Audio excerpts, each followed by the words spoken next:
Hello, and welcome to episode 6 of the BigSlice Gamescast. I am your host, Corey Stroby, and with me, I have Jessica. Hello.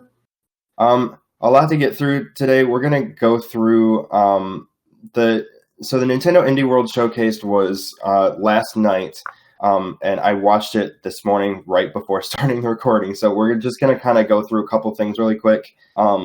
There's a lot of stuff going on in the Indie Showcase, all within like a 23-minute video. So we're not going to go through all of it, just the ones that really stood out to us. Which might end up being the same thing. Journalists. Who knows? Yeah.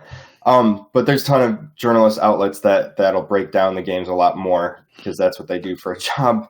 But I'll put a link in the description of I'll put the video in the description, and then everyone can go watch it. It's a 23-minute video. It just shows a bunch of really interesting games, and I'm looking forward to a few of them, but Same. I forgot which is which, because it, like I said, it's a 23-minute period and like 25 games all within that period. They zoom through it. They're like, game. It's very, very Nintendo, just being super quick with just shooting out all of those indie titles. Right, with really bad The ones that hosts. stood out for me... Yeah, with the cheesy narration. Right. Well, I don't mind some cheese, but when you don't put any heart behind it, it's just like womp. Yeah, it's very scripted, very Nintendo. Which it's goofy, but there's a lot of games that were out. There was a couple games that were out now, were out. Yes, Super Hot. Yep, Super Hot is on Switch now, and I wrote it down. Where is it? Oh, Hotline Miami Collection. It's both Hotline Miami games, and they're both out now.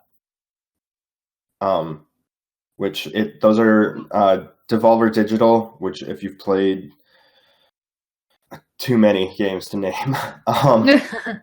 What's another one that they're famous for? Downwell. It's a really interesting mobile game. Enter the Gungeon is a recent one. And The Messenger, Broforce. So a lot of really yeah. Oh, they made Ape Out too. I forgot. Oh, okay. Pikuniku, Gris. I still don't know how to pronounce that. The Talos Principle. They have a lot. A lot of stuff. A lot of hits. Ali 2. There's a lot of these games that I forgot that I have on my backlog that I want to play, and now it just makes me want to go play those. But there were a lot of smaller titles too. But there'll be a link in the description for the video. Were there any games other than those that kind of stood out to you? Yes. So I liked 3 of them. The first one, which was more of a teaser trailer, so we don't really know much about what it is the Roque. Oh yeah. That looked really cool. It looked very not necessarily Tim Burton-esque, but had that kind of spooky type feeling to it, which I dig. So there was that one. I really liked Europa. Right, yeah. Which one? Do you remember that one? Okay, so Europa was it's this little kind of blobby looking dude, and it's anti-gravity. So it started with the Eiffel Tower coming apart and whatever. Yeah. And so they show him, and the very first mechanic showing you that it's anti-gravity is him walking, and it goes down this 90-degree slope of a sidewalk, and just how they showed it, I literally went whoa when I watched it. Yeah, so it looks really cool. Yeah. It's almost. Go ahead. It almost reminds me of a little bit of crap. What's it called? Just one of those sort of goofy ragdoll physics games. Like Human Fall Flat? Yes! That's kind of what I thought at first.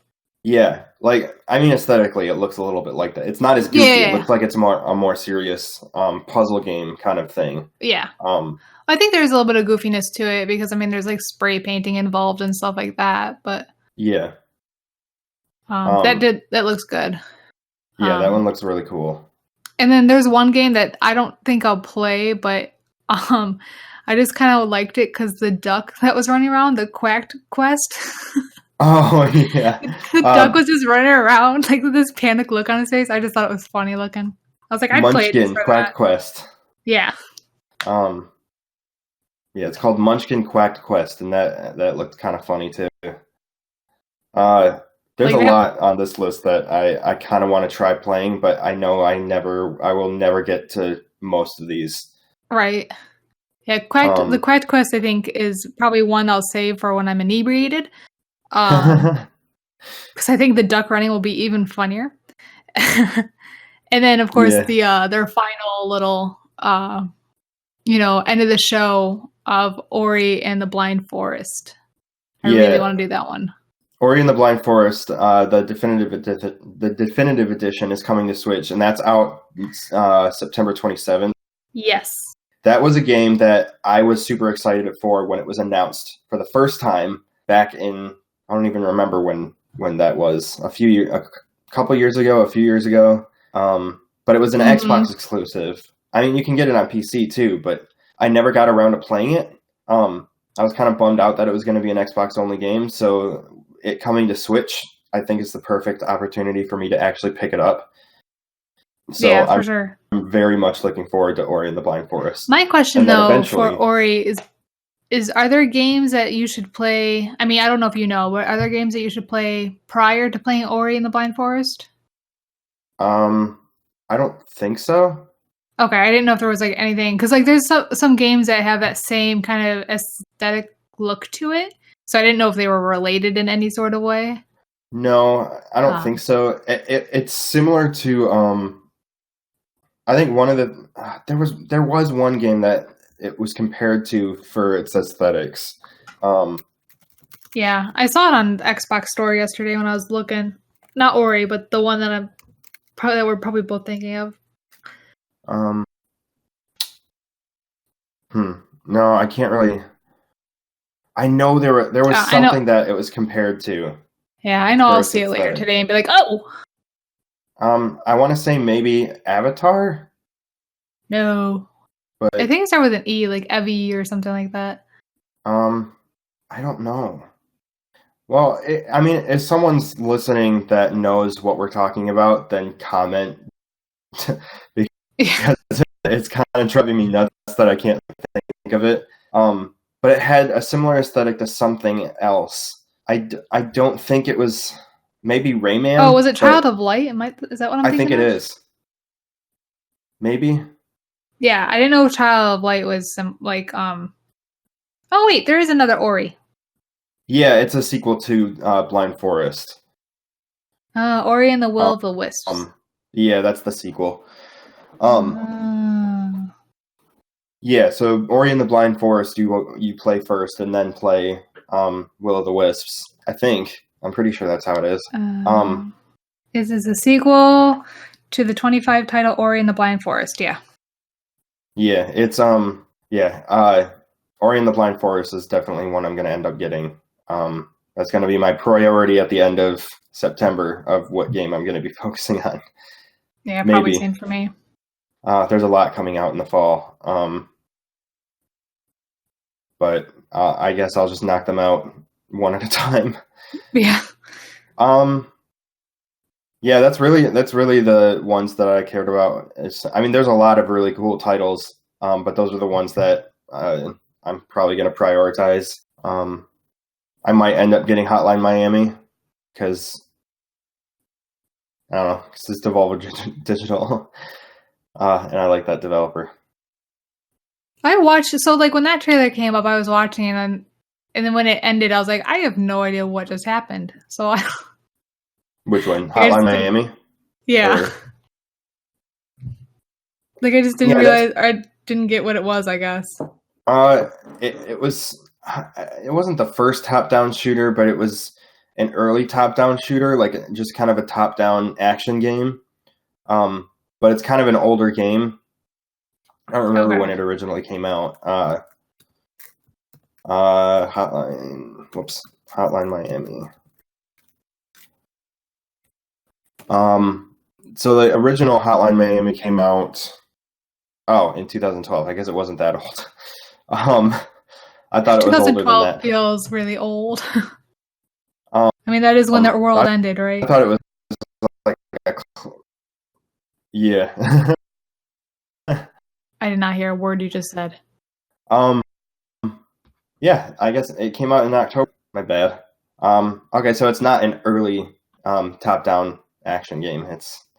But it's really cool. It has kind of an old school aesthetic, like art style. But I'm probably gonna get that and maybe get into it this weekend. But I'm still playing Assassin's Creed Odyssey, so this weekend is dedicated to episode 4 of. Oh, that's right. Yep, that comes out Thursday. That's what my weekend. Yep. Life is Strange 2. Mm-hmm. Yeah. Okay. I'm gonna end up playing that. Okay. So for anyone that's been following the Fortnite reskins, Epic apologizes following release of reskin cosmetic item. This is by Hayden Taylor over at gamesindustry.biz. This was from the 15th. I think that was last Thursday. Yeah. Sounds right. So it says Epic Games will be issuing refunds to players following complaints. The developer released a reskinned Fortnite cosmetic. Released in the latest patch update, the Gunner Battle Pet looks almost identical to the Bonesy from Season 6 of Fortnite, which arrived in September of last year. We should not have released the Gunner Pet and apologize for doing so, said an Epic Games spokesperson on the Fortnite subreddit. The item has been removed from sale, and the players will receive the full 1,000 V-Bucks refund, along with a 200 buck sweetener. And 1,000 V-Bucks is equivalent to $7.99 in pounds. I didn't actually look what that is in US dollars, but it's going to be roughly like, I want to say about $10. Yeah, I think we're like higher. Yeah. I think it's like, if this is right, it's $9.71, so just about $10 basically. Okay. Yeah, so it's about $10 in US dollars, plus the 200 V-Buck sweetener. Continuing, it says, earlier this year, Epic Games found itself embroiled in the latest crunch controversy, with some staff working 12-hour days, 7 days a week, in order to meet the live service demands of Fortnite, such as designing new cosmetic content. So this kind of happened from people just kind of trying to catch up to deadlines, which we can see the results of that. Somebody reskinned it just to try and get something out, which wasn't a great decision, obviously. Yeah. But I mean, when you're working 12-hour days and 7 days a week to try and meet a deadline, you're going to get desperate too. Yeah, I mean, I get it. I do, but did you see how close they are together? I couldn't tell them apart. They're basically just slightly different colors, I think. I don't even think it's even colors. It's like the eyes looked a little different, and that was it. Yeah. Maybe the other one might be a little bit lighter. Yeah, it's very much... It's pretty much the same. Yeah, like I feel like they could have just barely gotten through with it if they had changed like the bandana color or something. But yeah. But all they changed was like the eyes. It's not very different. No. Yeah, it's pretty much the same thing. Yeah. So like I said, I get it. I get having to work hard and whatnot, but at the same time. Yeah, so they apologize for it. They're issuing a full refund plus a little bit more to anyone who ended up buying it.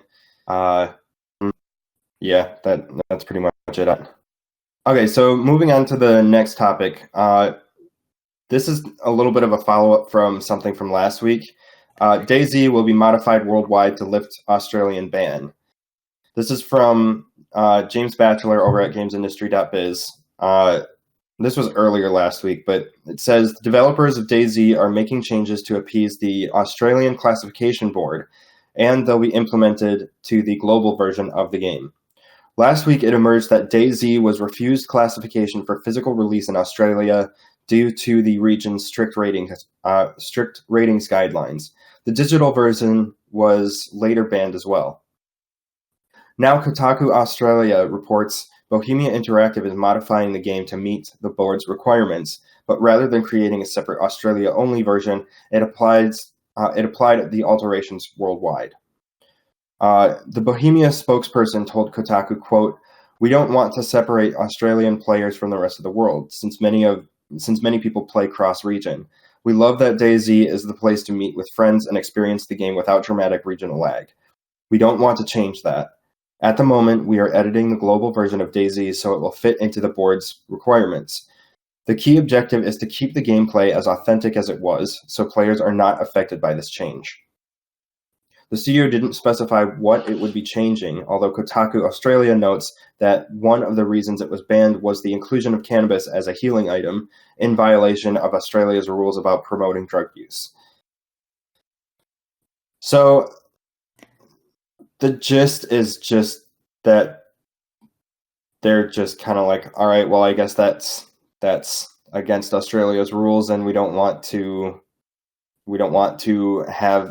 anything that we do to affect they don't want anything that they do to affect the players.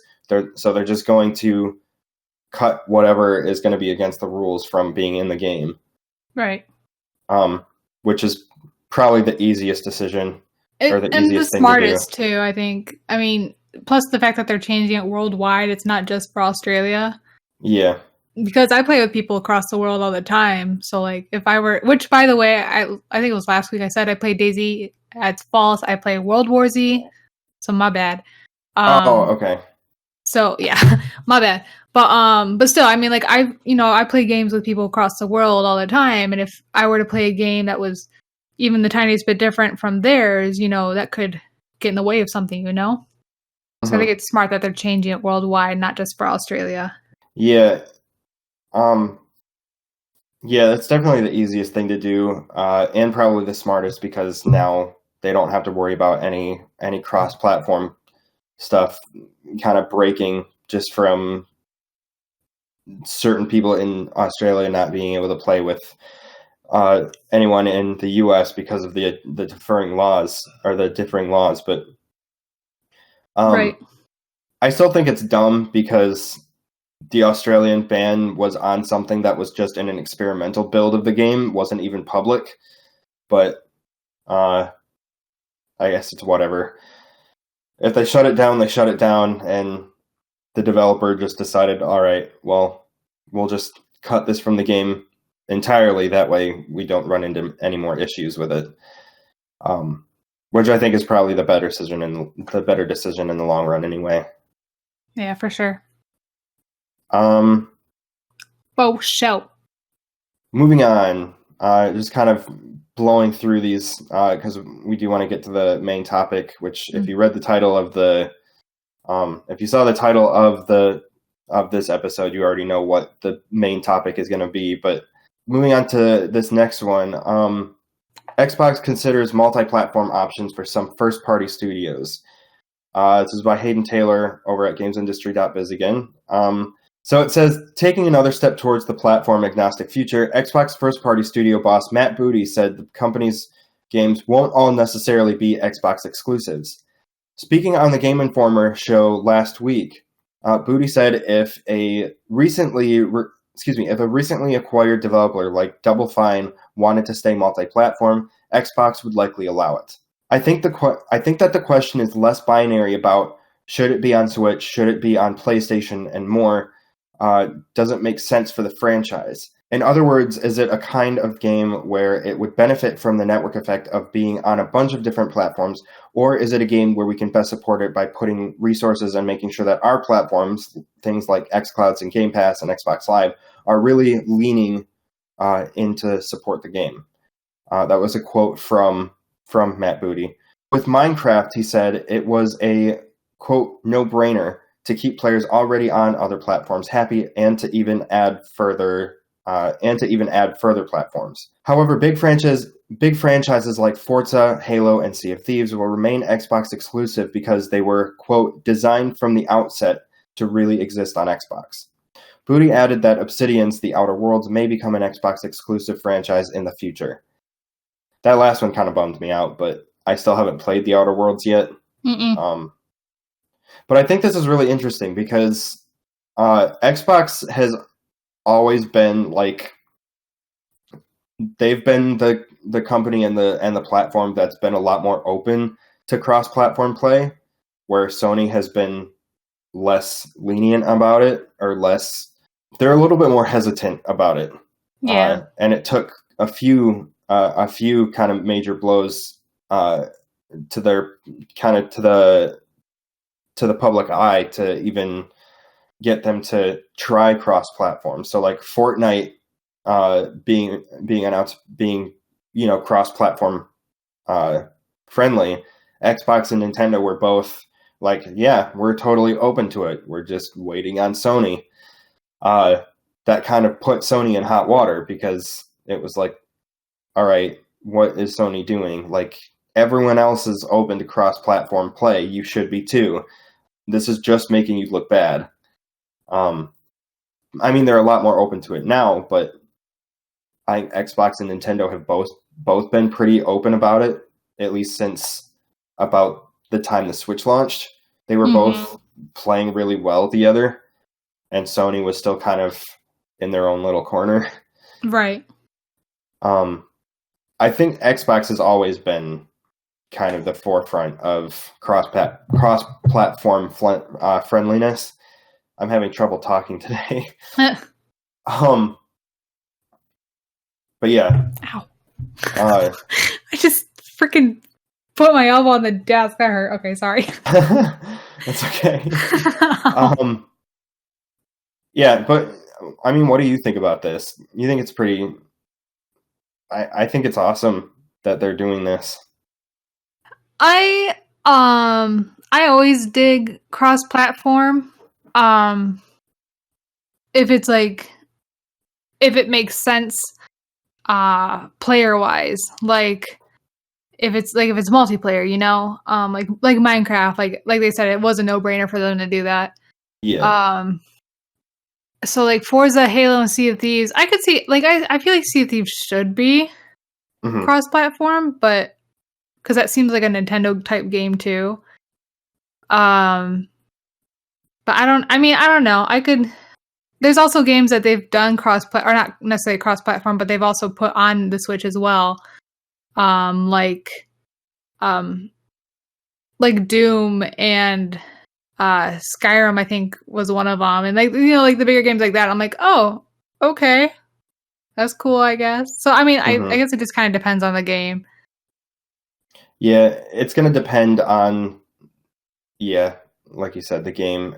I mean, Halo, I understand keeping that on Xbox because it's like, well... It's like the Xbox game. Yeah, that'd be like putting... Like putting Mario on Xbox? Yeah, like that just doesn't sound right. Right.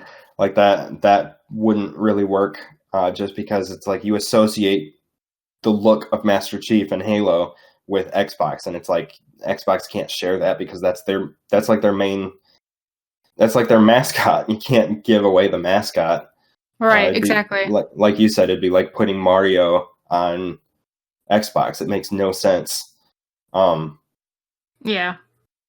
In a different world, maybe it would be cool, but it's like you associate Mario with Nintendo, but... In an alternate reality. Yeah. But yeah, you associate Mario with Nintendo. You associate Master Chief with Xbox. And you associate, I guess, Crash Bandicoot with PlayStation, but I think that's everywhere now. Which one? Crash Bandicoot. Oh, yeah. Yeah, they kind of put that one everywhere. But that's because that was an Activision property anyway. Or they own it now. That's true. I guess Aloy from Horizon Zero Dawn would be their latest mascot, because that was a pretty big PlayStation game. Or Nathan Drake. That would be a good one. Good. Yeah, Horizon Zero Dawn was probably one of my favorite games of this generation. It was really awesome. Like, I understand when it comes to like console wise, like if you were to share every game, then what's the point of buying other consoles? So I get that too. Yeah, because you still want to make sure that you're selling your platform. Yeah. And that's what exclusives kind of, with PlayStation and Xbox being pretty similar in terms of power. In terms of the machine's power, it's like you need a little bit more to entice players to buy a specific console, and that's what exclusive deals are for. Right. Well, like if a Kingdom Hearts 3 had been exclusive, I would have gone and got a PlayStation, but because it was on Xbox 2, I didn't have to. Yeah. But I would have done it. I would have bought a PlayStation if Kingdom Hearts 3 was only for PlayStation. I think that one was kind of weird to me, because it's like, okay, you're releasing the collection on PlayStation only, but then you're releasing 3 on Xbox. Well, what if that didn't make sense to me, because it's like, okay, well, what if you have a bunch of people who were Xbox people from the beginning who've never played Kingdom Hearts? You're just going to give them the third one, and they're not going to have any way to play the rest of them. They have to get a PlayStation to get it. Yeah. Which I would still kind of consider getting a PlayStation just to get the collection, because I haven't played 1 and 2 since a long time ago. Like 2005, 2006. Yeah, like when more than a decade ago. I binge played through the entire series before 3 came out, and it made 3 so much more satisfying. Oh, actually, I did play Kingdom Hearts when I brought my PlayStation 2 to college, so it hasn't been that long. Oh, okay. Because I replayed it. I kind of want to replay it again. Yeah. Oh, yeah. I can play it. I mean, I'm same with TV shows. I'll replay stuff all the time. Mm-hmm. Like The Office, that I'm watching for the millionth time. I'm watching that too. But anyway, yeah, I think this is good for the future for gamers and for Xbox alike. I think Nintendo and Sony needs to get on that too. Nintendo's already doing it, because anything that's third party, Nintendo's going to be harder with first party games, because those are Nintendo properties. Right. But, I think PlayStation needs to consider this too, because they just bought Insomniac over the weekend. Yes, they did. And I get that, Spider-Man PS4 is PS4 exclusive. But Sunset Overdrive was Xbox exclusive, and they're from Insomniac. Right. But now that Sony's bought Insomniac, now that that's a first-party studio, it's going to be interesting to see how they approach that. Mm-hmm. I know they're probably working on the Spider-Man sequel right now. I can't confirm that. I don't actually know, but it's safe. It's a safe bet that they're working on the second one, and that's probably going to end up being an exclusive as well. Oh, probably. Whatever they end up doing after that, I think it'll be interesting to see what happens. Knowing Sony, they're probably going to keep it first party, so any game that comes out from them is going to be a first party exclusive. Which, good for Sony. They're pretty much the top dog when it comes to first party exclusives. You have Horizon Zero Dawn, The Last of Us, the Uncharted series. Days Gone was okay, but God of War, they're knocking them out of the park left and right. Mm-hmm. and now they're going to have even more. But anyway, so yeah, I think that pretty much covers that. Yeah. So this is an interesting one. Nintendo clamps down on YouTube game music channels. This is by James Batchelor from GamesIndustry.biz. Says, Nintendo appears to be purging YouTube of all unauthorized music uploads from its various classic soundtracks. YouTuber Gilva Sunner, whose channel features tunes from a wide range of video games and has amassed 300,000 subscribers, shared screenshots of his inbox via Twitter, showing a series of copyright claims notices against his videos. All of the videos, 145 shown and likely more across his channel, featured music from Nintendo games, including Fire Emblem Awakening, Super Smash Bros. Brawl, and various Mario and Zelda titles. In a tweet, Gilva Sunner suggests that Nintendo, quote, started manually with the most viewed content on the channel and are now going through the playlists one by one. Elsewhere, the people behind the channel Brawl BRSTMS3, I don't know how you're supposed to say that. I don't know. Brawl BRSTMS3, which specialized in Smash Bros. Music, has voluntarily shut down. Kotaku reports it was hit by similar copyright claims from Nintendo earlier this year. They said, quote, part of the reason for our voluntary shutdown is out of respect of the copyright owners of all the music we've shared. And they wrote that on Twitter. Continuing, Nintendo has been particularly active in clamping down on violations of its copyright via YouTube, to the point where it built the Nintendo Creators Program, an initiative that ensured all videos featuring Nintendo games, including Let's Plays, were approved and partly monetized by Nintendo. The platform holder shut this program down last year to enable content creators more freedom in using Nintendo games in their videos, but posted strict guidelines for their usage. Essentially, it cannot be raw Nintendo-owned material, but must have some creative input. They said, quote... Right, like all those marimba people. Yeah. That Let's Plays...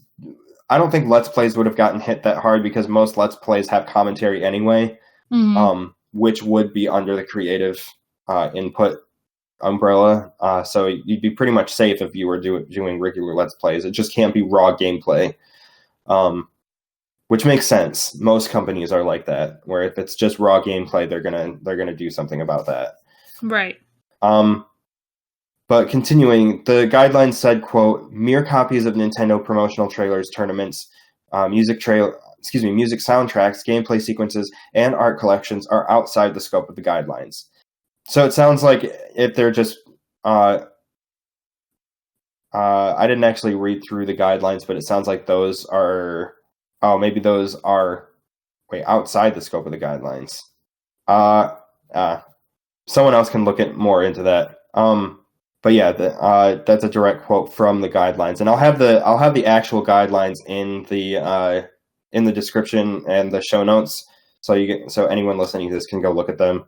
But the article finishes saying the policy has still been met with disappointment from both channel hosts and their viewers.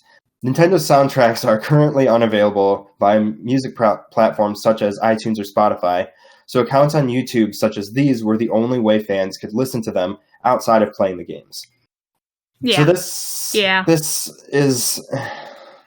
this one's a weird one for me because Nintendo has every right to do this. It is their copywritten property, and it's like, it's upsetting because there's no other way to listen to their music. No. The only way to listen to their amazing soundtracks, by the way, Nintendo, is through YouTube channels. So it's like, I'd be more for this if they had another place where we could actually buy the soundtracks. Right. So it's like, if their music was on, I wouldn't have to listen to a Smash Bros. Melee soundtrack on a YouTube playlist. I could buy the soundtrack on iTunes, and Nintendo would get the cut, along with whoever wrote all the music, which I never remember who wrote what. Well, I know Koji Kondo wrote like a crap ton. Yeah. But, even still, I think they're doing more, but yeah. because it's the same for me. Like every time I wanted to like say Luigi's Mansion, every time I was like Luigi's Mansion theme, I'd go on YouTube because that's the only place you could hear it. Until technically recently, they do have like a whole bunch of music on Super Smash Bros. On the Switch. You can go into like a library and listen to them, but like you'd have to be on your Switch to do that. Yeah. You can't just. The thing is, there's some games that I like listening to music in the background with, where you don't really need to be listening to the actual game. And sometimes I'll listen to a podcast most of the time, but like if I'm working on something, I the last couple of weeks I would throw on the Super Smash Bros. Melee soundtrack because it rips like crazy. Mm-hmm. With Nintendo kind of purging all of these channels, all of that stuff is either going to go down, or the channels that are hosting them are going to end up not being able to monetize, which they shouldn't be able to monetize it anyway because it's not their property. That's pretty scammy, or that's pretty. No offense, but that's pretty scummy to do that. So don't monetize other people's property. That's not cool. But I mean, either way.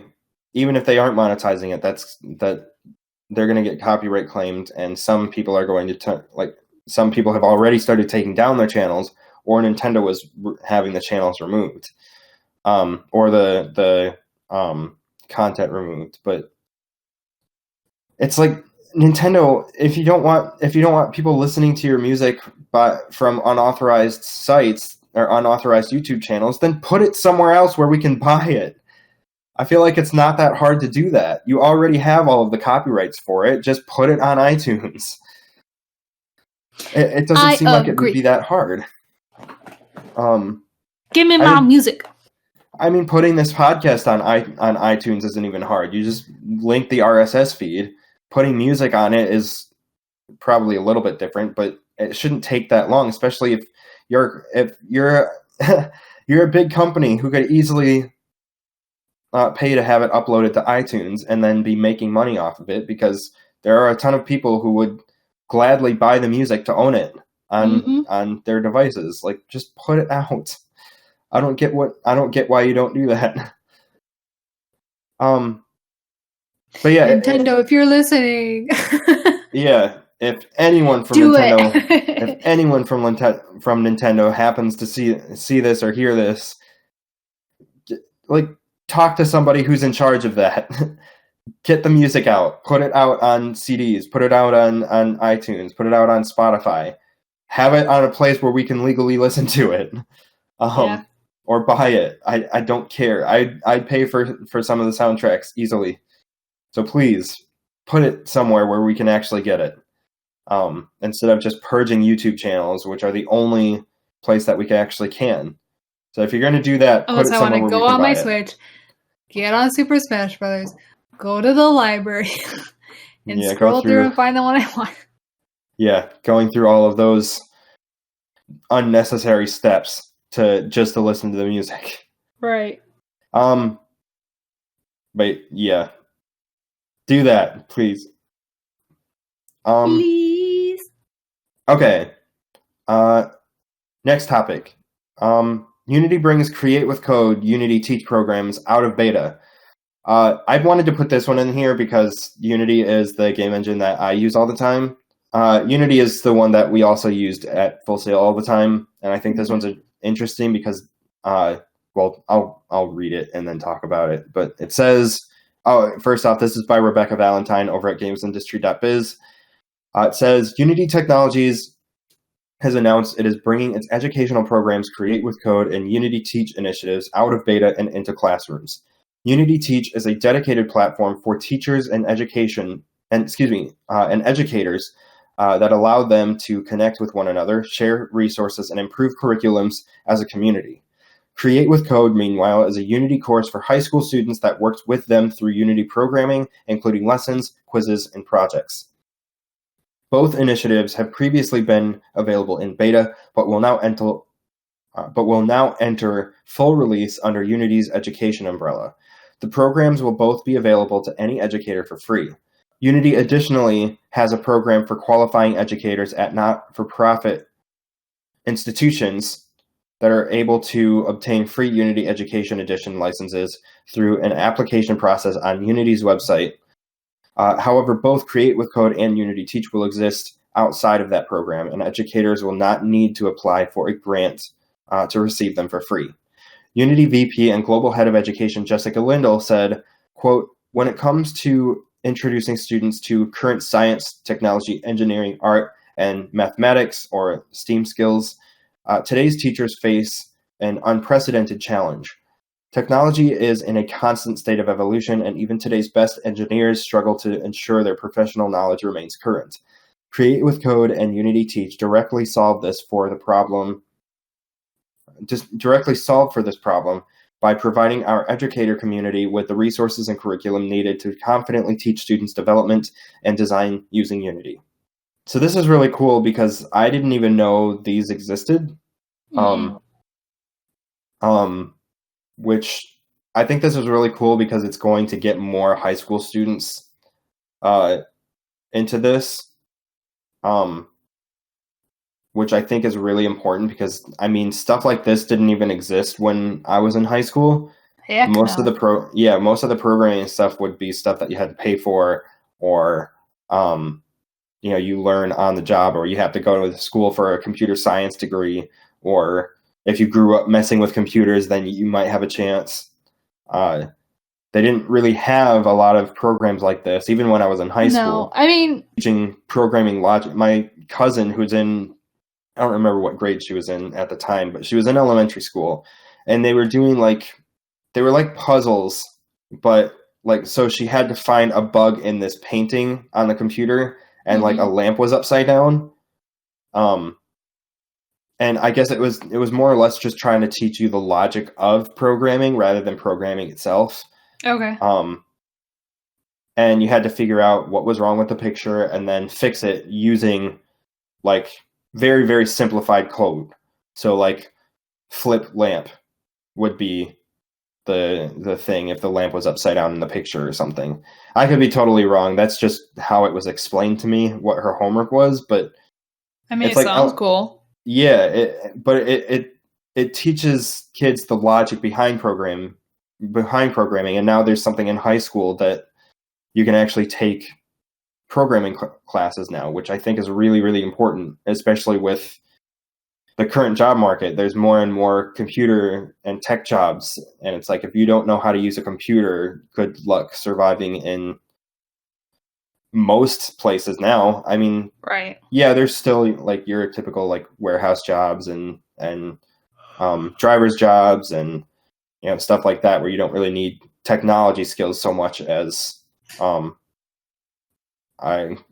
good work ethic. I don't know. But I think this is really cool because now something more robust is available for use, and it's a community, so it's teachers and educators can share their curriculum, share resources, improve curriculums as a community, and work together. And I feel like this is, I think this is just a really cool thing that I wanted to talk about a little bit or I wanted to bring it up. Yeah. But it is cool. But I think it's great that it's free or that it can be received for free. I think the biggest problem that we're going to have though is, I don't think for the most part, it's not like you can just throw this into a classroom because most classrooms are already having a hard enough time sticking to the curriculum that's given to them. Mm-hmm. So this would have to become kind of like an extracurricular or how you can take like Japanese for language, or you can take robotics as an additional class. Mm-hmm. So if they have to make an additional class, then a lot of schools are going to have a hard time with funding for a teacher, with getting classroom availability. Mm-hmm. There's a whole bunch of stuff. I mean, it could also be after school too. I mean, I'm just looking at it from because I have a teaching background. Yeah, I also wanted to bring it up because you have a teaching background, so you might have a little bit more info on that. I mean, like I said, it's fantastic that it's free. So with it being free, I think there is more of a possibility of the school board looking and going, "Hey, it's free, let's grab it." But because of all those other small details that go into having to once you have it, who's going to teach it, when, where, all that kind of stuff. So I think we're on our way, but I think it might be a little bit till we see it in a lot of schools. Mm-hmm. Yeah, that I didn't really think about that a whole lot as far as high school goes, because I know that curriculum is already pretty heavy, and just fitting something into the curriculum, something new into the curriculum. I think a lot needs to be changed about public school in general. I'm not going to get into that because I have a lot to say on that. I do too. But I think something does need to be done about getting more computer classes in and making and applying like the math and writing skills to that. That way they're still learning, their writing skills. They're still learning math while learning. Well, I guess this would be part of it because it's a STEAM skill. Science, technology, engineering, art, and mathematics are all things that need to be put in the curriculum, or more needs to be prioritized in the curriculum rather, not just thrown in. I mean, there are still more on STEM versus STEAM right now. Right. The A, of course, being art, not as prevalent, unfortunately. Yeah. But with it being, I mean, I feel like this is more in the STEM thing as well. So I don't know. Like I said, hopefully they would grab onto it, but we'll see. Yeah, and this is pretty recent. Like this just came out of beta, so we'll see what happens in the next couple months. I can see this being done in the South. That's for sure. Like putting the classes and stuff in the South. Just because in the South, like Texas, Texas itself has a whole. They're kind of like their own little. I mean, they're basically their own country when it comes to schooling. They're so different, but I could see them pulling this in very quickly and getting it into the system, just because they always seem to be a little bit more progressive in terms of like the education. Yeah. Yeah, it'd be cool if they grasp onto this. It'd be cool if a lot of places grasp onto this, but we'll see what happens in the coming months on this. But okay, so getting to the main topic, I'm sure a lot of people have heard about what's going on. Funny enough, I actually I took the weekend off, so I wasn't really paying attention to stuff. And then yesterday was when I started seeing stuff about. Well, you mentioned it. Yeah, my husband texted me. He's like, have you guys seen this? Basically, and I was like, I don't know. Let me send him a message. And then you're like, I don't know about this. And then you started looking into it more. You're like, son of a. Oh, sorry. Yeah. But you're like, you're like, this is a topic for sure. Well, I looked into it and I looked at the page and I was just like, I don't know. All of a sudden, like an hour later, my phone just starts blowing up. I'm looking through what's going on and this is just everywhere. Mm-hmm. It is Reddit, Twitter, articles. Yeah. And speaking of articles, I have one on this from Hayden Taylor over at gamesindustry.biz, our favorite go-to source. Yeah, well, I get daily updates from them anyway, so I'm usually pulling stuff from there. But a lot of people were talking about this: Kotaku, IGN, Polygon.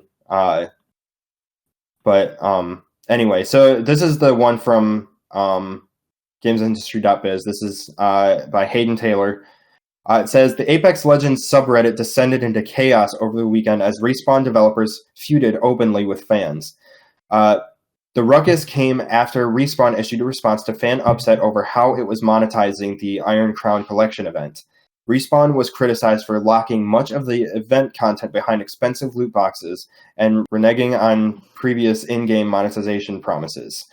Eurogamer calculated that one legendary set, which consisted of an axe, a kill quip, and a banner pose, cost at least £130 or $157.78, roughly $160 to unlock. And I actually have the actual post. I'm going to open that up here. So this is direct. This is the post that's right on the Reddit. This is the direct post from. I'd have to look it up. But I'll go ahead and read the post. So it says, well, it's jfresh_respawn is his Reddit. Tag, but. So he's the Respawn community manager. So he posted an update on the Iron Crown event. This was 3 days ago. This would have been on the 17th. It says, quote, "Hey everyone, at launch we made a promise to players that we intend to do monetization in a way that felt fair and provided choice to players on how they spend their money and time. A core decision during development of Apex Legends was that we wanted to make a world-class battle royale game in quality, depth, progression, and important for today's conversation, how we sell stuff. With the Iron Crown event, we missed the mark when we broke our promise by making Apex packs the only way to get what many consider to be the coolest skins we've released. We've heard you and have spent a lot of time this week discussing the feedback and how we structure events in the future, as well as changes that we will make to Iron Crown. To get right into it, here are the changes we are making, and they detail a few of the changes. But it says starting on the 20th, which would be the day that we're recording this, which is Tuesday the 20th, says we'll be adding and rotating all 12 of the event exclusive legendary items into the store over the course of the final week of the event for the regular legendary skin cost of 1,800 Apex coins. You will still be able to purchase Iron Crown Apex packs for 700 Apex coins if you choose. The store schedule for the week will be as follows. They have a picture up, and if you're watching the YouTube version, I'll have this picture up on the video. But it details a little bit more of. It says for future collection events, we will provide more ways to obtain items than just buying Apex packs. But they have a few things detailed in that picture that I'll post with this week's schedule, starting with today. But like I said, you'll be able to look that up on the Reddit page, as well as you'll see the slide for it on the YouTube video right now. It says he continues to say a couple other things I would like to address. We need to be better at letting our players know what to expect from our various event structures in Apex Legends. Over the last 6 months, we've been learning a lot about operating a live service free-to-play game, and one of the takeaways from this week, beyond what was mentioned above, is that our messaging for expectations needs to be clearer. This is a different event structure than the Legendary Hunt from Season 1, and it will be different from planned future upcoming events. We're learning more each day on what works, what doesn't, and how to provide the best possible experiences and content to all of you. With Apex Legends, it is very important to us that we don't sell a competitive advantage. Our goal has not been to squeeze every last dime out of our players, and we have structured the game so that all players benefit from those who choose to spend money. Events like Legendary Hunt or Iron Crown exist so that we can continue to invest in creating more free content for all players. This week has been a huge learning experience for us, and we're taking the lessons forward to continue bringing the best possible experiences to all of you. Thanks again for being a part of the Apex Legends community. We look forward to continuing to release awesome new stuff for everyone to enjoy. So it's a bit of a mouthful, but I think this was a very good and believable post. Obviously, they have to make changes. Obviously, they made some stupid decisions with the release, which is they're apologizing for it and they're going back on it and they're fixing it. And all we can do is trust that they will and see what they deliver on that promise. But as usual, when it comes to posts like this, communities get a little upset, obviously, and justifiably upset, because this was kind of ridiculous. They went back on a promise, and pulled kind of an EA when it came, which they're owned by EA anyway. So I'm guessing that EA had something to do with the monetization process, or some kind of executive. So it's probably not even the developer's fault. But the community wasn't having that. I'm not going to go into the whole Reddit page, but I went down that rabbit hole for a good hour yesterday and got pretty fired up. This kind of goes into... Well, let me finish what the GamesIndustry.biz article said, just to kind of give a little bit more context. So what I just read was the post on Reddit from the community manager for the Apex team. But the GamesIndustry.biz article from Hayden Taylor continues after that, saying, however, the developers' attempts to ease the friction quickly fell apart, with devs and community managers alike arguing with players. While many of the comments have been deleted, screenshots still exist, and a subreddit bot documented all developer comments left in the thread. Executive producer Drew McCoy reacted to fan hostility in the thread by describing some players as, quote, hats and dicks, which obviously didn't go over very well. McCoy on Reddit said, quote, I've been in the industry long enough to remember when players weren't complete hats to developers, and it was pretty neat. I forged a bunch of long-lasting relationships from back then. Would be awesome to get back there, and not engaging with toxic people or asking, quote, how high when a mob screams jump is hopefully a start. In defense of McCoy, community manager Jay Frechette, I don't know how, Jay Frechette? I don't know. I'm sorry if I butchered your name. JF. Yeah. Jay Frechette, whatever your name is, I'm sorry, said, quote, so it's fine for you all to call us liars, full of shit, and other personal attacks when we communicate an apology and update to the event, but we're immature when we call people out on it. Got it. Obviously this got pretty messy. Just a little. And I would be lying if I said that I've never gotten into a dispute like this on Facebook with politics and whatnot. I don't do it anymore because it does nothing but stress me out. But this one stressed me out because while I don't agree with how the developers handled the toxic behavior, I have to side with the developers here. For the most part, in terms of trying to find the best way to say this, in terms of, it's not really right or wrong here. Neither the community nor the developers that were involved in this did a very great job of communicating how they felt. No. The thing is the developers actually kept it cool for a pretty long while. They were simply just trying to talk to the community.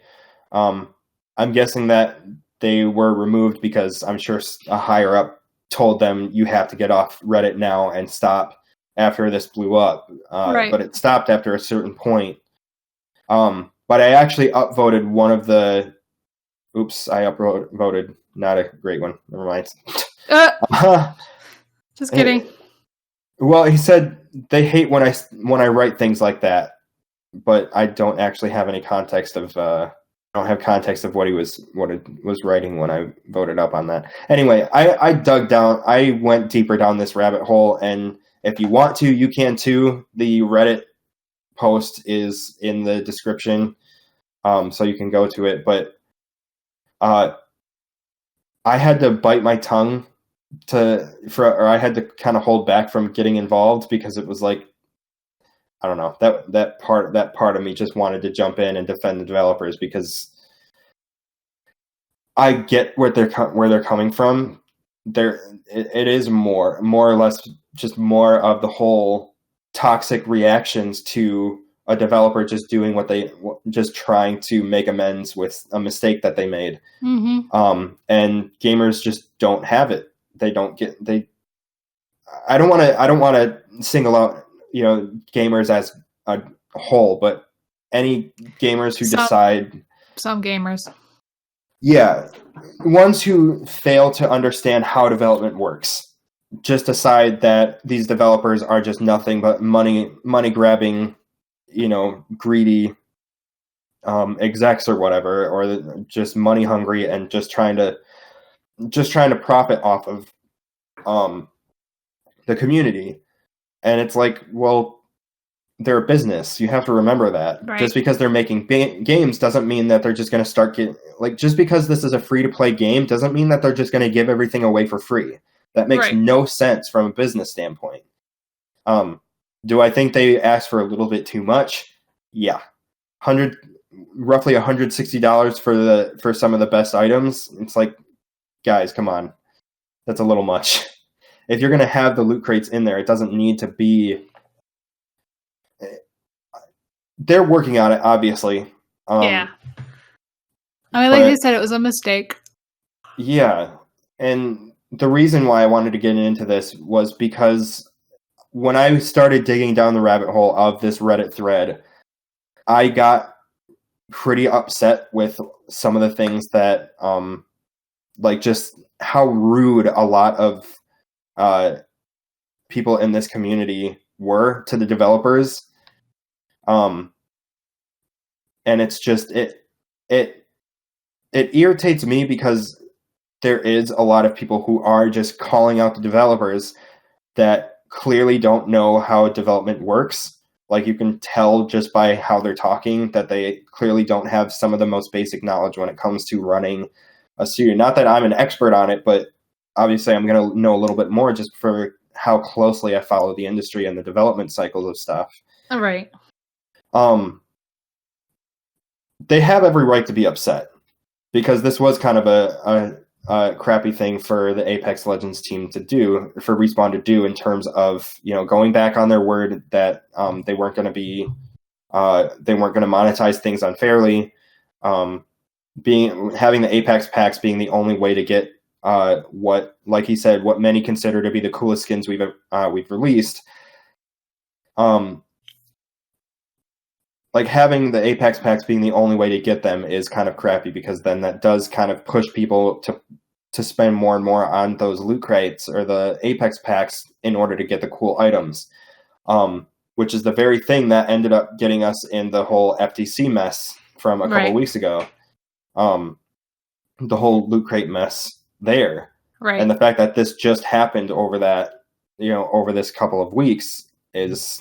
like, the timing could not have been worse for Respawn to do something like that. Yeah, it's kind of like the people who are talking about the loot crates, and it's like they're looking and going, "See, guys, what'd I tell you?" Yeah. I told you so. Yes, I'm sure there's a couple people on the development team who probably said, "You guys know that this is going to backfire on us, right?" And anyone who was in charge of how the monetization works obviously didn't listen to them. I don't think that Respawn are terrible people for this. They're just trying to find the best way that they can monetize their game, because they do work really hard on this. Games are really hard and really expensive to make. And games being $60 is not enough to make a profit, because development costs keep going up exponentially, but the average price of a new game stays the same. It doesn't change with inflation.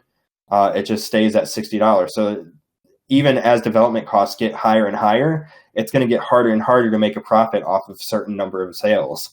And when you have a free-to-play model, you have to have some way to monetize your stuff. And I think there's a lot of gamers out there who think that if it's a free-to-play game, that means that everything's going to be free. Well, no, that's not how that works. The free-to-play model is that you can play for free, but there's going to be stuff locked behind a paywall because they still need to make money off of this. These are the same people that probably give a lot of trouble when they go into a restaurant or retail. Yes. Like they go As to somebody return. who worked both retail and food, I hate all of those people. I mean, even working at the music center, sometimes we'll get a customer that it's just, I'm just standing around waiting for my next student to come, and I'll just be listening to the conversation. And it's like, this person doesn't have the first clue how a business is run. Because they'll try to return something like, there was actually one instance where someone tried to return sheet music, and it's like, okay, well, we have no way of telling whether or not you copied the music at home and then are just trying to return it for a refund. Right. So there's Which they probably did. Yeah. We have no way of knowing whether they did or not, but there's a no return policy with sheet music. And this customer just was not getting that.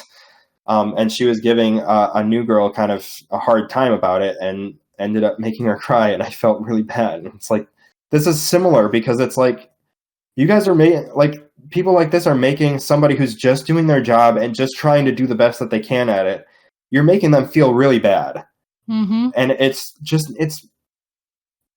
and I know that someone's going to hear me say that and be like, oh, someone's getting their feelings hurt because we're giving feedback. And it's like, no, this is not feedback. You're verbally abusing someone who is just trying to do their job. Which we've discussed before. Feedback and toxicity is different. Feedback is, by the way, level 3 of blah, blah, blah, there's a glitch. Yeah. Toxicity is, hey, hat, this effing game doesn't work. And if it doesn't work soon, then all of you are, blah, blah, blah. Like, it's like you gotta actually give, like, information that tells you what to do. Right. People suck. There's positive feedback, there's negative feedback, and then there's toxic feedback. Positive feedback and negative feedback both work really well. Negative feedback actually is better than positive feedback, because negative feedback tells you something needs to be fixed. Or tells you more urgently that something needs to be changed or something needs to be fixed. Positive feedback pretty much tells you, okay, this doesn't need to be a priority because somebody, like, let's say, positive feedback for No Man's Sky is something like, the ships feel really smooth and intuitive to control. It's like, okay, we don't really need to focus on that because that sounds like that's good. Negative feedback would be like, I'm shooting this creature on this planet, but it's not dying, and I'm getting killed because it's not dying. That's negative feedback, but it's useful because it's like, oh crap, that's something that needs to be fixed, like now. And then toxic feedback would be, hey, this game's broken, fix it, dumbass. I'm going to be bleeping a lot of stuff out in this one, but but there's a couple comments on here that I did want to point out. There was one in particular that was kind of taunting and kind of rude. I don't think it was swearing at all. I don't remember, but now I can't find it. But there was one comment that made me kind of laugh. They quoted, this is from It Is Pizza Time over on this Reddit feed. It is pizza time. It's it_is_pizza_time. It's just it is pizza time. But he or she wrote, quoted Jay from the post, said, "Our goal has not been to squeeze every last dime out of our players." And then he wrote, "Blink twice if EA is behind you, Jay." I'm sorry, he wrote what? He wrote, "Blink twice if EA is behind you, Jay." Oh my gosh, that's funny. That made me laugh. But it's like a lot of these, someone wrote, this is from Malgana, it's a larger one, but the feedback that they wrote is, they wrote, quote, "The default cost for a AAA game is $60 US dollars or $80 in Canada dollars. Apex just tried to sell us all a digital axe for $170 US dollars or $210 I think that's a mistype. Or 210 Canadian dollars, I'm guessing is what they meant to say. Then said their goal wasn't to treat us like money printers. And then he continued, guys, your entire model is built around a predatory crash grab. You're taking advantage of a system that was purpose-built for targeting children who don't know better, people with gambling addictions, and people with low impulse control, regardless of whether you know you are or just don't want to admit you are. This crap only reinforces the saying, quote, only actions truly speak. Words are cheap, and they don't mean jack all when you're doing this complete opposite. Am I still punching you in the face if I punch you in the face but say my goal wasn't to punch your face? Of course I am. And then he continued, or a couple people commented on this, continuing to be kind of taunting. Said, would like to see a dev respond to this, but they won't. Another person replied, they'll whine and throw temper tantrums at random comments, though. Which is ironic, considering their disdain for us throwing tantrums. And then another developer said, let me see who this was, actually. This was from... he said, it just says dev reply inside. Maybe this wasn't actually a developer, but it said, haha, screw you gamers, this is great. Obviously, it got pretty messy. But it's like, the response to this is just ridiculous. Well, the one comment about the one person who said in reply, no, they'll just comment on, random replies or whatever and throw a tantrum. Like, they're not wrong. Like, Which are the one? devs in the one about the guy saying that they're just going to throw tantrums? Like, he was talking about the devs, right? Yeah. Yes, I mean, he's not technically wrong. Like, are the developers in the game technically in the right to begin with? Yes. But, I mean, customer service-wise, like, you don't go and call your customers names because they're being dicks. Like, I would never, if somebody were to attack my photography company, you take the higher road. You go, I'm sorry you feel this way. Either we'll work on it or, whatever. I would never say whether they're a client or not. I'd never be like, screw you, man. Like, I don't know. So they did kind of throw a tantrum. Well, and I get that they're being bullied, but I don't know. I think it's demeaning to use the word tantrum here in the first place. Which, I mean, I know you're quoting the actual comment, but yes. I think it's just even using the word tantrum is demeaning, and because it makes them sound like a 2-year-old. Yeah, and it's like the developers are noticeably upset because of how the community is reacting to this. Like, they're trying to make up for the mistake, and you're not going to let them, because you're just going to, even if they improve this and make it totally smooth sailing from here, you're still going to get a bunch of people who are going to give them give them crap for it. Just because they did do this. And it's like, a lot of the people who are commenting on this don't understand how development works. Yeah, the typical sale for a $60 game, it's $60, but they're not going to need what they say is predatory loot boxes, because the $60 is going to pay for some of it. When this is a free-to-play game, they have to make money doing anything that they can. Yeah, this was a little bit predatory, and they are changing it starting today. Or starting the day of this recording, rather. But at the same time, I can't help but side with the developers here. I don't agree with how they handled it, but I have to defend the developers here, because as someone who is more in the industry or follows it a lot more, the reaction from the community is toxic as ever. And it's funny because when you go and look at the journalists that are covering this, like over at Polygon or Kotaku or IGN, their audience their separate audiences react differently. Mm-hmm. So there's a lot of people who hate on Polygon for numerous reasons, but they'll write opinion articles that a lot of people disagree with, myself included, that don't really make sense to me. I'm not going to name one off the top of my head because I can't think of one, but I want to say it was theirs, either Kotaku, IGN, or Polygon. One of their select audiences were all about defending the developers, like calling the community a bunch of. They called them whiny and what's the tantrum? Entitled. Like they feel like they're entitled to more free stuff just because it's a free-to-play game. And it's like, no, the free-to-play model is so that most people can play this for free without having to spend money, because the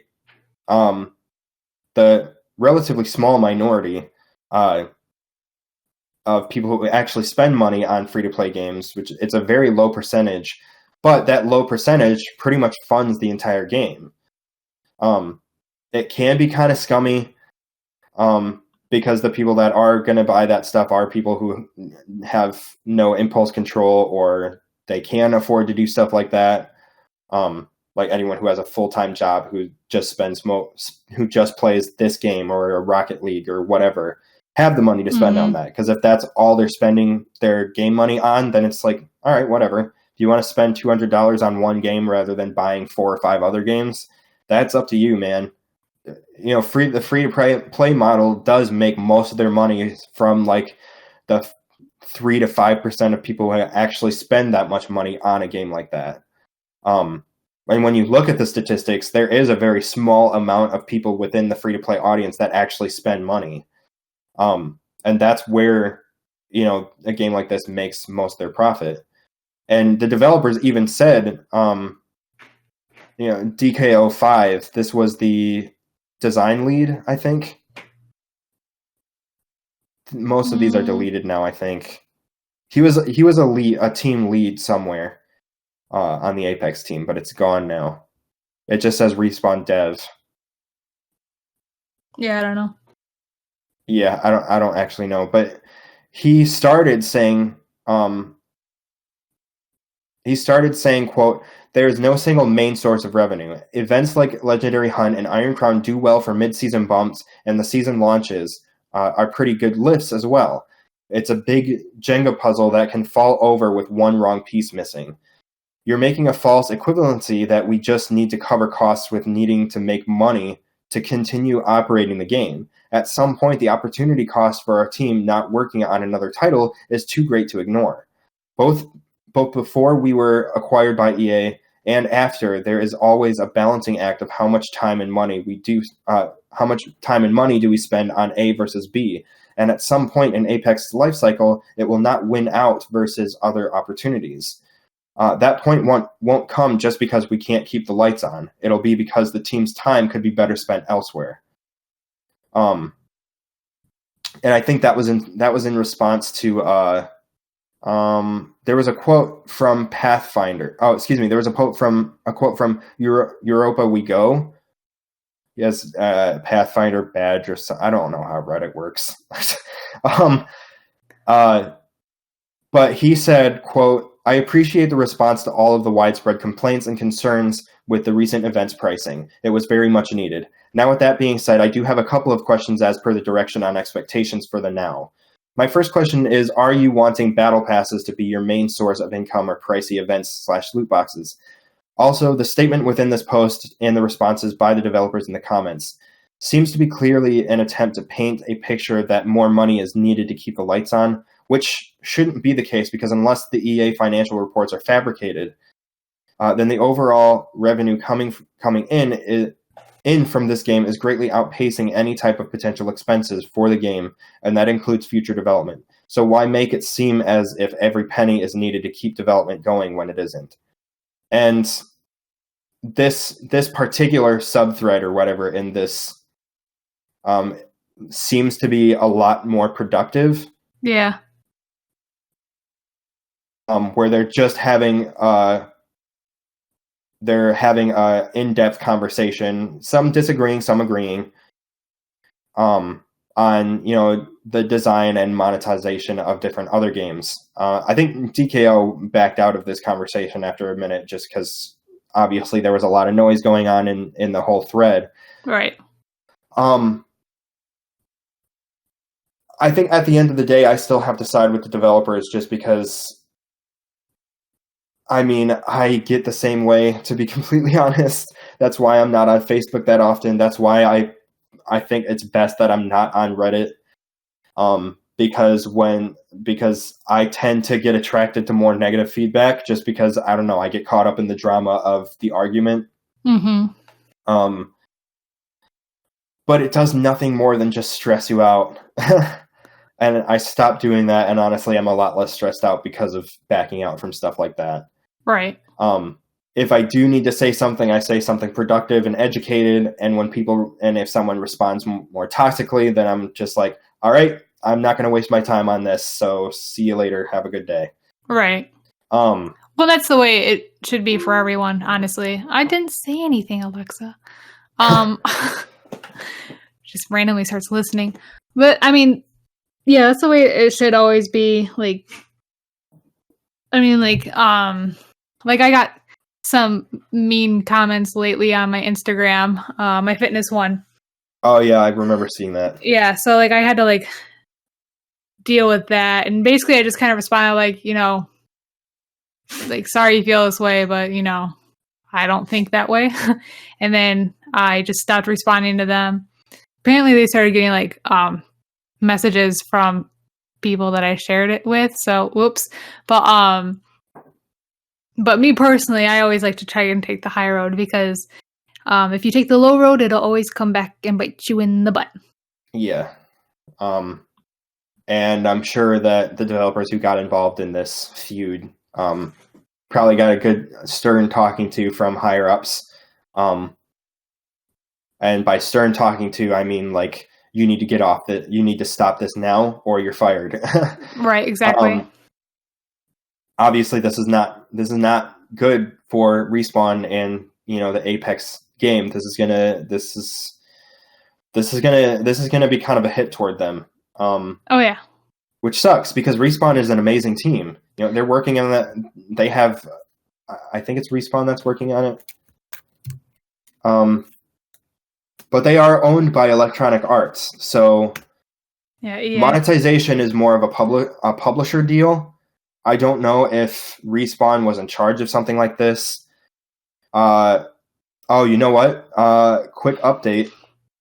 Apparently, the Respawn CEO apologized for the devs. I didn't see this earlier. This was sometime last evening. Hold on a second. Let me pull this up, actually. The CEO? Yeah. Vince Zampella. You know what? Let me just go right to Twitter, because he posted it on Twitter, apparently. So give me a second to pull this up. Okay, so he said, this is over on Twitter, this is Vince Zampella, this is the CEO of Respawn. He said, quote, "On Friday, we gave Apex fans an update on how we were changing the Iron Crown event. Some of the team then joined a discussion with our community on Reddit, and things got up to a pretty bad place. Some of our folks crossed the line with their comments, and that's not how we want Respawn to be represented. I apologize to any of our fans that were offended. I will always stand behind the team here at Respawn and support them on speaking out against some of the toxic and nasty comments being directed at them, including everything from death threats to comments aimed at their family and loved ones. But we shouldn't contribute to it when we do comment and add to the very thing we want to prevent. We need to lead by example. Last week we didn't do that, and going forward we will be better. Having an open, healthy relationship with our community is incredibly important to all of us at Respawn." So he's kind of doing damage control. Yeah, more or less. This is going, and I'm going to get off here now. There were a bunch of replies and stuff to that response, but I'm not going to go into that because I'm going to end up going down another rabbit hole. But I'll have that quote up on the YouTube channel as well as in the description. You can go through it.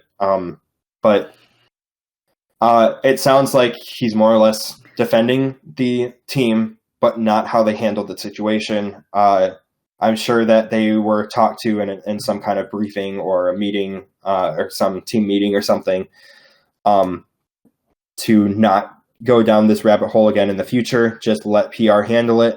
and go from there. And I think that was good for me, good enough for me. I really don't need them to go and they apologized, but they really don't need to take any much more extreme measures because this was a fight between both of them. The developers did not start it, and you can clearly see that in a lot of the comments are deleted now, but the bot did save them. But the developers clearly did not start the toxicity. They were simply responding to the toxicity, and things started to get out of hand when the developers' buttons got pushed one too many times.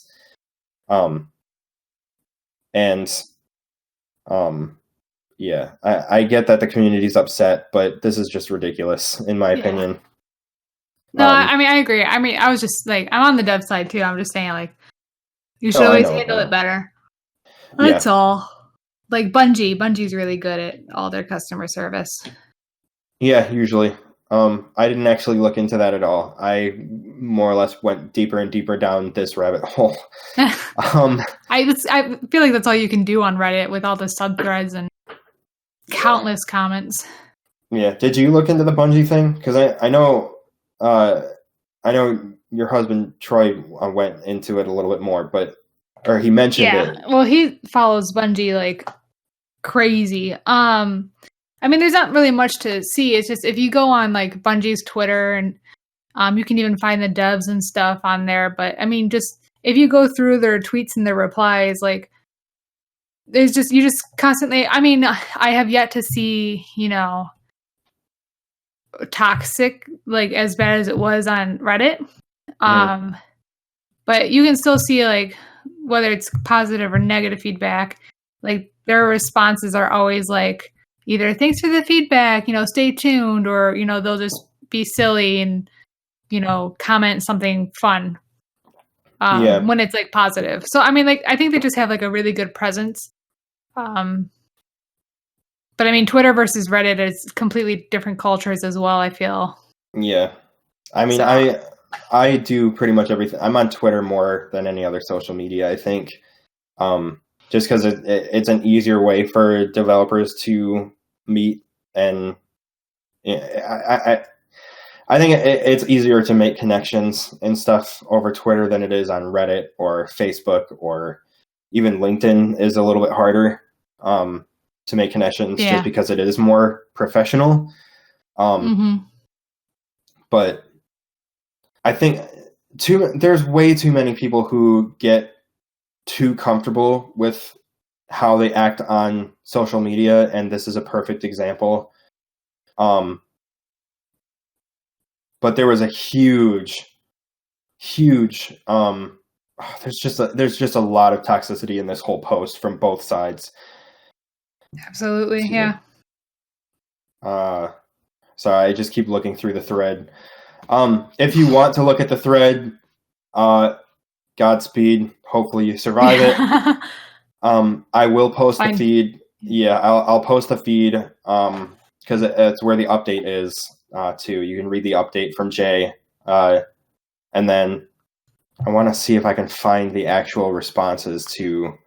Yeah, I keep pausing to read stuff. Yeah, that Reddit thread will be in the show notes and in the YouTube description. If you want to go down that rabbit hole, you can. Otherwise, it's just honestly, if you don't want to get stressed out, then just stay away from it. But I'm sure there's going to be some people who comment on this with just me openly defending the developers and calling that community just as toxic. But even if you do reply to this disagreeing with me, it's not going to change my mind, because I'm just as sick of the toxicity toward developers as the developers themselves.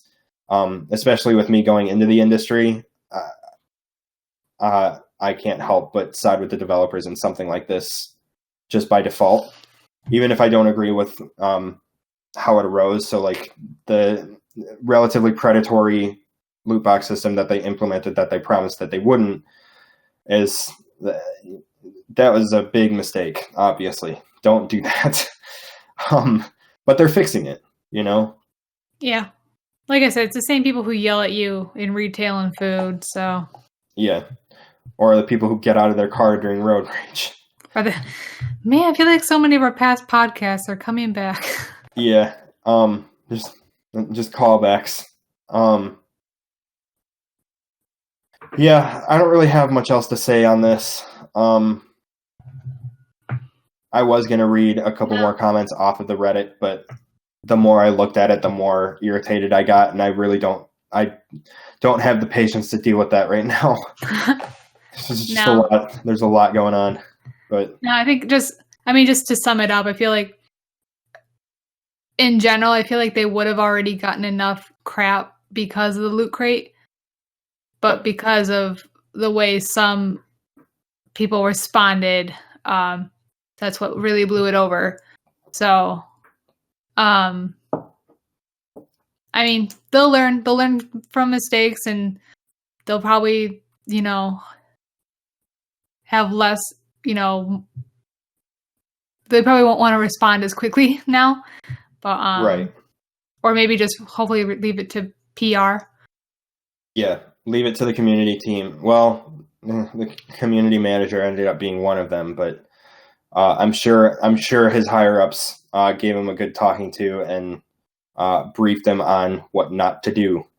Right. But they'll learn. The people themselves, like the people who initially commented, they're not going to learn, unfortunately. But no, you just have to learn to walk away from it. Exactly. Thanks for the feedback. Thanks for the feedback. We'll keep you updated. And thanks for being a part of our community. And then the only response is like, suck it or something. And you just kind of have to let it go at that point. Suck it. Okay, then. You can take your apology and shove it up your butt. I don't think anybody actually said that. Plus, I'm sure they would pick a different word other than butt. But no, probably. Either way. I guess we can wrap that up there. There's not really anything else on that. It's obviously something that got very much out of hand in a very short amount of time and blew up. And that's why I'm never on Reddit, and that's why I try and stay clear of toxic conversations. I'll put in my 2 cents and walk away. I don't want to keep doing that because it just stresses me out. It wastes time, and then I can't focus for the rest of the day on anything besides that. Right. So I stay away from it now. This is like, what's the point? Put your 2 cents in, say something in response that's educated and, not a toxic response, and then just end it there. And you technically don't even have to do that. So no, you don't have to. But if you feel like you just have to comment, then just put in your 2 cents and walk away. Turn off notifications. Don't come back. Right. You can walk away satisfied that you left a good comment. Doesn't matter how they respond to it. You said what you needed to say, and you don't need to say anything else. Mm-hmm. But yeah. Let's move on to something a little bit more positive, like what we're playing this week. What we're playing! And I think both of us are going to be playing Life is Strange Episode 4 this Thursday. I'm not sure if I'm going to be playing it on Thursday specifically, but over this weekend, I'm definitely going to sit down to play it. Yeah, I'll probably hit it either Friday night or Sunday. I'm very excited for it though, and very concerned because I watched the trailer when they announced the trailer yesterday, and yeah. Well, without really spoiling it, this isn't really a spoiler, but the trailer shows Sean walking by himself. Mm-hmm. So it's like, oh crap. Is that what happened? They show him in the trailer. They show him talking to I'm assuming she's FBI or something with how it all started. But she's like, if you want to find him, you have to help, talk to me to, help me help you kind of thing. And he's getting bandages all, whatever redone. And and he's by himself. And I can't imagine where, I can't imagine where Daniel is or if we're even going to find him this. But it's like, holy cow. Yeah, this episode's going to be wild. I cannot wait for it. I'm sure once we finish the actual... Actually, after we play the episode, I wouldn't mind like going into a deep dive while it's still fresh in our heads. Or we could just wait until the end of the season and then just go over everything. Probably do that because we can bring up Life is Strange in general.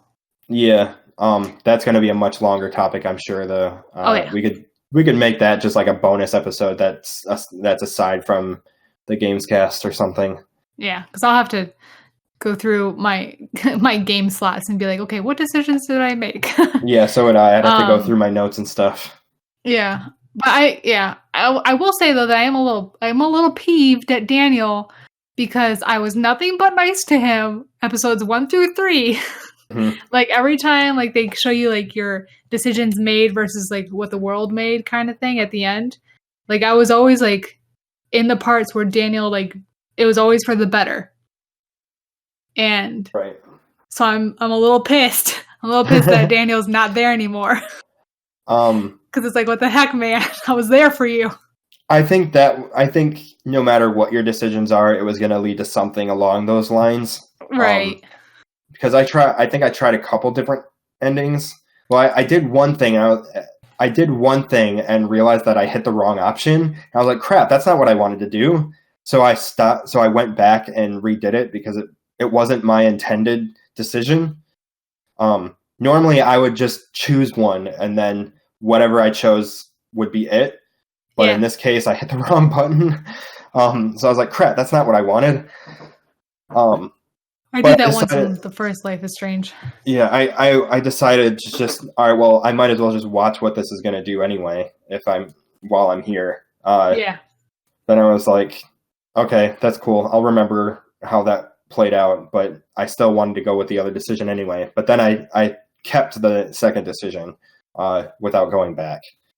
But branching narratives like that or any choice-based games, I think about my decision in the moment and then stick to it. Mm-hmm. So like when I played Detroit Become Human, even if I did something that I felt was like, okay, that was a mistake, I stuck with it because I wanted to see how the narrative played out based on my initial decisions. If I wanted to go back and play it again doing different stuff, then that's for a whole other playthrough, but right. But yeah, I like always sticking with my gut. Like I've never gone back and like changed a decision. Like if I ever wanted to, I can be like, I'll just play the whole game over.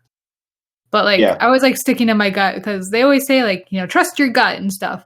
And it's always interesting to see like how it can either work out for you or how it doesn't. Or sometimes it doesn't at first, but then it does later. Yeah. I mean, like I think I've brought it up before, like Walking Dead, the 4th season. I haven't even played it yet. You're taking care of like the younger boy, mm-hmm. and you know, you're like, you know, what should we always remember? And you go through the options, and I'm like, okay, shoot in the head. Like that was my gut option. I was like, let's do that one because if you shoot a zombie in the head, boom, they're dead. And then he used it and shot somebody who wasn't a zombie. So I mean. It was like one of those like, well, son of a bitch kind of moments, but like, but I'm pretty sure it ended up working out later anyway. But yeah, it was like, it's just always interesting to be like, because it's like real life. If you trust your gut, you know, where's it going to take you? Yeah. And you get no redos in real life. Yeah, except you get no redos in real life. Unless you hop off the grid and move far, far away. Don't do that though. Don't do I forget what that's called. I think desertion. I guess that's more in military. If you desert your post and run away, then that's a felony. Yeah. But yeah. So Life is Strange 2 episode 4 is one that we're both looking forward to. Mm-hmm. I'm going to be digging deeply into the Assassin's Creed Odyssey Atlantis DLC, which I'm very excited for. Because if anyone listening is a big fan of like the whole First Civilization and the Isu artifacts, that whole side of the narrative of the Assassin's Creed series, like I am, this is much more Isu involved. The idea is that Atlantis was an Isu city, which you're basically going to be among the first civilization, which I think is freaking wild. It's pretty cool. Which I'm really glad that Ubisoft is still kind of sticking to that whole side of the lore rather than just ditching it. Which unfortunately a lot of the community is all for ditching it and just doing the Assassin's games, but it's like, but then it's not Assassin's Creed, it's just another open world adventure. Or it would be losing its, they'd be essentially killing the Assassin's Creed roots, but that's a conversation for another time. I could go on and on about that. Yeah. But I am excited that they did stick with it with this time and introducing Layla as a new modern day assassin. And like, I'm glad that they came back with that. And I'm very, very excited for, by the sounds of it, it sounds like there might be more of that in future games, but I haven't finished the DLC yet. So I'll see where that goes, but I'm going to be getting into that this week too. And then next week, actually, there was something coming out this week, I think, that I wanted to try. I have it written down, but I forgot what it was. The Hyrule Cadence. Oh, yeah, you did mention that. Because, man, I don't know if it was because, like, my brain was just, like, not wanting to do anything yet. Like, yesterday was, like, super, like, lethargic day. But, like, I don't know if it was that or I don't know. But, like, as somebody who studied music for, like, 15 years, you think I'd be decent at that game. And yet the stupid bird or whatever he was kept killing me, and you only have 3 hearts. It's like, what the heck, man? Like, I tried. It was actually, this is how it worked out. So I downloaded the demo because there is a demo on the Switch eStore right now. Mm-hmm. But I downloaded the demo, started the game. I was like, oh, this is nifty. It's different. And I get to like the first screen where you're like really on your own on like the beginning of the adventure, and immediately just died. And I was like, okay, I'll try again. Tried again, immediately died. I was like, okay, this is annoying, but whatever. So I tried one more time and I died. I'm like, you know what? I don't think I can do this game right now. So I like put it down, I like stopped playing, and I tried to like, I hop on the Xbox to try and play something else. And the entire time I'm playing, I'm like thinking in the back of my head, I'm like, oh, no, I think I could do it. And like even though it frustrated me so much, I ended up going back to the game and trying. And eventually I did get to some other screens, but it was interesting how it pulled me back in. I haven't had a game do that in a while. Like where you wanted to go back and try again? Yeah, even though it was so frustrating. I played a couple of games like that, but I think it was, I don't remember what it was off the top of my head.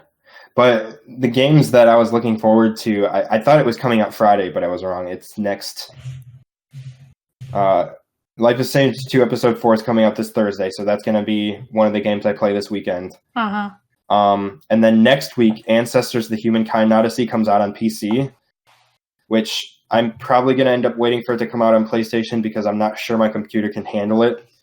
But that's Patrice Désilets' new game. He was the creator of Assassin's Creed. It's that game where, like, it's 10 million BC, and you're, like, and like early humans before we've even come down from the trees, where it's like we're prey to very, very large birds and stuff like that. We haven't learned to like wield tools and defend ourselves from predators. So it's like, but it's basically it's the Humankind Odyssey, as in like it's multi-generational evolution from becoming prey to becoming a tribal predator, just kind of taking over Africa as a species. But it goes from 10 million BC all the way and ends the game at 2 million BC. So it's like an 8 million year evolution from early humans to tribal tool wielding humans, and standing upright and stuff like that. And it's like, holy cow, this is going to be insane. But that comes out next Tuesday on PC. And it's going to be an Epic Games Store exclusive for that time being, which good for them because they're going to be able to make more of the profits from there. Mm-hmm. And then it's going to come to consoles, I think, in December. But I might just wait for it to come out in December, let them fix it a little bit, and kind of see how it performs. But there's a bunch of other games that I'm trying to play this fall too. Like Control comes out that same day on Tuesday. That's Quantic Dream's new game, I think. Okay. So that looks pretty cool. And then next Friday, that Blair Witch game comes out. Yeah, I'm a little curious about that one. I'm interested to try it, just because I loved, and I still do love the Blair Witch Project, the movie. I think it was so interesting and really cool. Yeah. It is. It's kind of like one of those mind kind of messer with her type of movies. Yeah, it's a cult classic, and it's like it thrives on the fear of the unknown. The which idea is what I that, have. Yeah, the idea is that you never actually see the threat, which makes it even scarier because you have no idea what you're dealing with. Which is why Cloverfield did really well, by the way. Fear of the unknown kind of thing. Mm-hmm. But yeah, so the Blair Witch game kind of, I want to say it still takes place in the 90s, but it goes a little bit off from the movie. I'm not sure how the movie ties in. I think it's part of the game world's history. But yeah, I don't think they would tie the movie in that much, considering how long it has been. Yeah. I mean, it's been like 20 years since I've seen it, so. I saw it when I was in high school for the first time, and I really liked it. But yeah, so Blair Witch is one that I want to try playing next weekend. But that's a few games already that, well, I guess I only have to pay for the two, Control and Blair Witch. I already have the other ones. Yeah.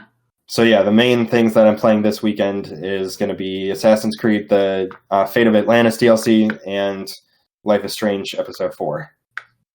Yeah. Or the Season 2 Life is Strange 4. is definitely this weekend.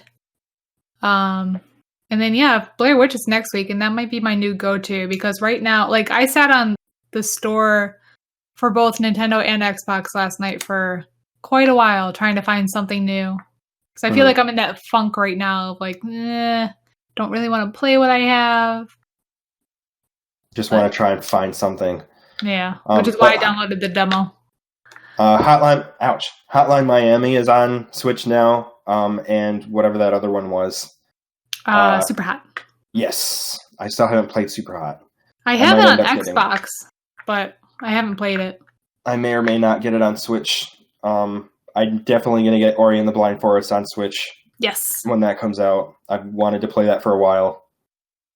Which I'm a little sad that the bad guy's an owl, because I love owls, but it's fine. It looks beautiful. It just, like, whether that's the type of game that you play, just the visuals look absolutely breathtaking, and I think that's what I'm going to look forward to the most.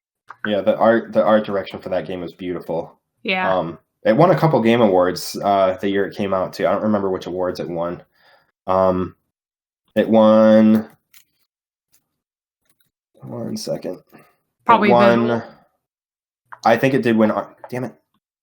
I think it did win art direction. It won. Yep, it won the BAFTA Games Award for Artistic Achievement and the Game Award for Best Art Direction. Yep, there we go. The year that it came out. So yeah, it's a very beautiful game. And it was very deserving of those two art direction awards. But yeah, that's the gist of what I'm playing. I'm going to try and get back into Ace Attorney. I still have not gotten back to it, even though I said like 4 episodes ago that I was going to get back into it. I might just start the second game over because I have no clue what's going on anymore. Ace Attorney is just for like 3DS, right? Or for the DS? Originally, but the original trilogy is out on Switch now. Oh, is it? I might look that up then. It's super fun. I didn't see that on the store. I had the first one on DS, but yeah, it's very much designed for DS, but they changed up the UI for the Switch, and it's actually pretty intuitive. I was wondering how they were going to pull that off, but it's actually really nice. It's just a really easy menu that you can just pull right up, and it feels pretty much the same. Yeah, I might have to give that a look then, because I'm going to need something to play until I can get my hands on Life is Strange. Yeah, it's very fun. If you love if you like crime investigation and stuff like that, like turning that into a puzzle, it's not so much the investigating part, but it's presenting evidence and like finding holes in people's in witnesses' testimonies. And it just you have to play it to understand. It's this gameplay loop that's just really, really engaging, and it's just like my type of puzzle game, but I keep getting distracted by other games, so yeah. I do want to get back into that, but I'm probably just going to be focusing on Assassin's Creed Odyssey, and when I get back into Ace Attorney, I'm probably just going to start the second game over, and start from there, because I'm sure I'm going to turn it on and have no clue what's going on anymore. Right. Me every time I go back on Skyrim. I'm going to focus on Assassin's Creed and Life is Strange this weekend, though. Mm-hmm. Yeah, I think that pretty much wraps up everything for this podcast. So you can find the podcast on Spotify, iTunes, and YouTube, as well as SoundCloud. You can directly download from SoundCloud as well, because that's where the main RSS feed is. So yeah, we're on Spotify, SoundCloud, iTunes, and usually later in the week on YouTube. You can find us on Facebook.com/BigSlice Games, as well as at BigSlice Games on Twitter. Make sure that you leave a like, comment, leave a review for us on iTunes and Spotify. It would really help the podcast out. And go subscribe and follow us on the aforementioned pages and whatnot. You can find me personally on Twitter at Strobbe Official. That's STROBBE official, all one word, on Twitter. And that's all for me. Where can they find you? You can find me on Twitter at Phoenix Lee JS, or you can find my photography if you're into that on all handles, JL Boone BOONE photography. Yeah, so make sure that you leave a like, comment, subscribe, and thank you so much for listening. Thank you. Bye.